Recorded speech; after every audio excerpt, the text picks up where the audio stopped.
Bapak, Ibu, dan saudara-saudari yang terkasih, seperti doa pembukaan yang disampaikan bahwa pada minggu biasa yang ke-6 ini kita mendengarkan tentang sabda bahagia. Jadi pasti ada dua pemikiran dalam diri kita. Mungkin saja ada yang tidak mengerti, tentu saja, karena tiap Injil memang kita perlu mendalaminya lebih dalam lagi. Dan yang kedua mungkin dari Bapak, Ibu, dan saudara-saudariku yang mengerti dan juga ya bersikap tenang dengan mendengarkan sabda bahagia ini. Apakah ada? Gitu ya. Apakah ada?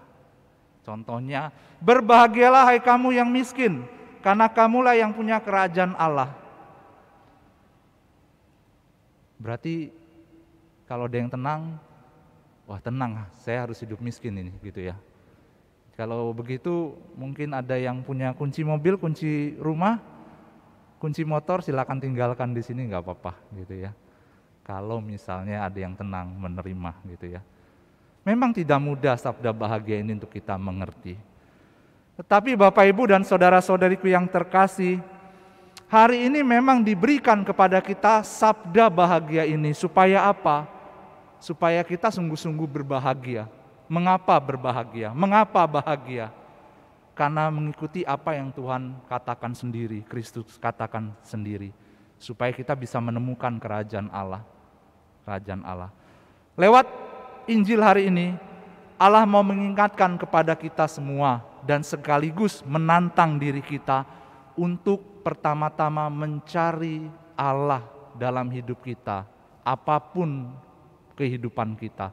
Pertama-tama Tuhanlah yang menjadi tempat pertama. Dan yang kedua adalah kita memilih Kristus untuk tunduk pada kehendak-Nya. Gitu. Mengapa demikian? Nanti kita akan lihat, gitu ya. Memang tidak mudah, gitu ya, dalam kehidupan kita sehari-hari untuk mengikuti apa yang sabda bahagia katakan ini, gitu. Tidak mudah untuk menempatkan Allah dalam hidup kita atau pusat hidup kita. Mungkin saja dalam kesibukan kita seringkali melupakan Allah. Bahkan doa pun kita melupakan karena kita mempunyai alasan, pekerjaan saya lebih penting. Pekerjaan saya lebih penting. Gitu. Dengan kata lain, Tuhan mengajak kita semua untuk bertahan dan mencari kerajaan Allah itu di dalam hidup kita sehari-hari. Tetap berfokus pada Tuhan, apapun kondisi kita. Apapun kondisi kita. Dan oleh karena itu, apakah mungkin? Pasti mungkin. Karena Kristus sendiri yang mengatakan ini. Dia adalah Allah dan juga manusia. 100% Allah, 100% manusia. Dia tahu mana yang terbaik dan dia yakin manusia seperti kita bisa melakukannya. Nah, Bapak, Ibu, dan saudara-saudariku yang terkasih, hari ini kita mendengar 4 macam ya dalam sabda bahagia. Yang pertama, berbahagialah orang yang miskin, orang yang lapar, orang yang menangis, dan orang yang menderita. Selanjutnya Yesus mengatakan tentang celakalah kamu ya, yang kini kaya, tertawa, dipuji, ya. Celakalah kamu, gitu. Lalu apa maksud Yesus mengatakan ini, menghadapkan sabda bahagia dan bisa dikatakan sabda celaka ini, gitu.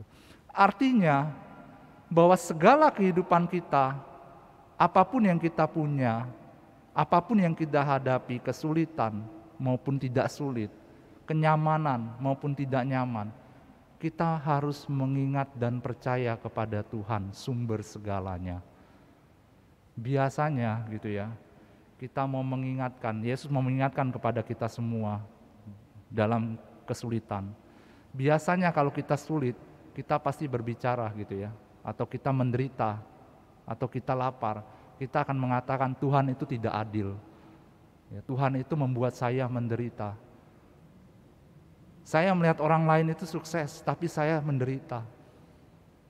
Tapi Tuhan mau mengatakan kepada kita semua, dalam kesulitan, hendaklah kita jangan berputus asa, jangan menyerah, tetapi bangkit kembali untuk keluar dari permasalahan kita, dari kesulitan kita. Ya, apapun kesulitan itu, baik materi, mungkin duka cita dan sebagainya, bangkit kembali. Supaya kita dapat menemukan kerajaan Allah itu. Dengan cara ya hati yang miskin melihat bahwa penyertaan Tuhan itu ada.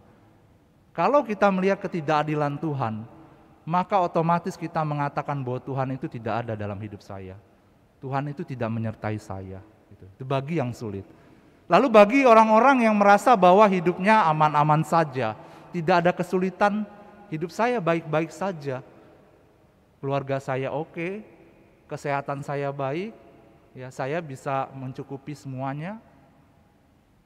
Apa yang harus dilakukan bagi orang-orang itu? Apakah celaka? Celaka kalau dia tidak mengingat lagi akan Allah. Dia merasa bahwa kekuatannya lah yang mampu mengatasi semuanya.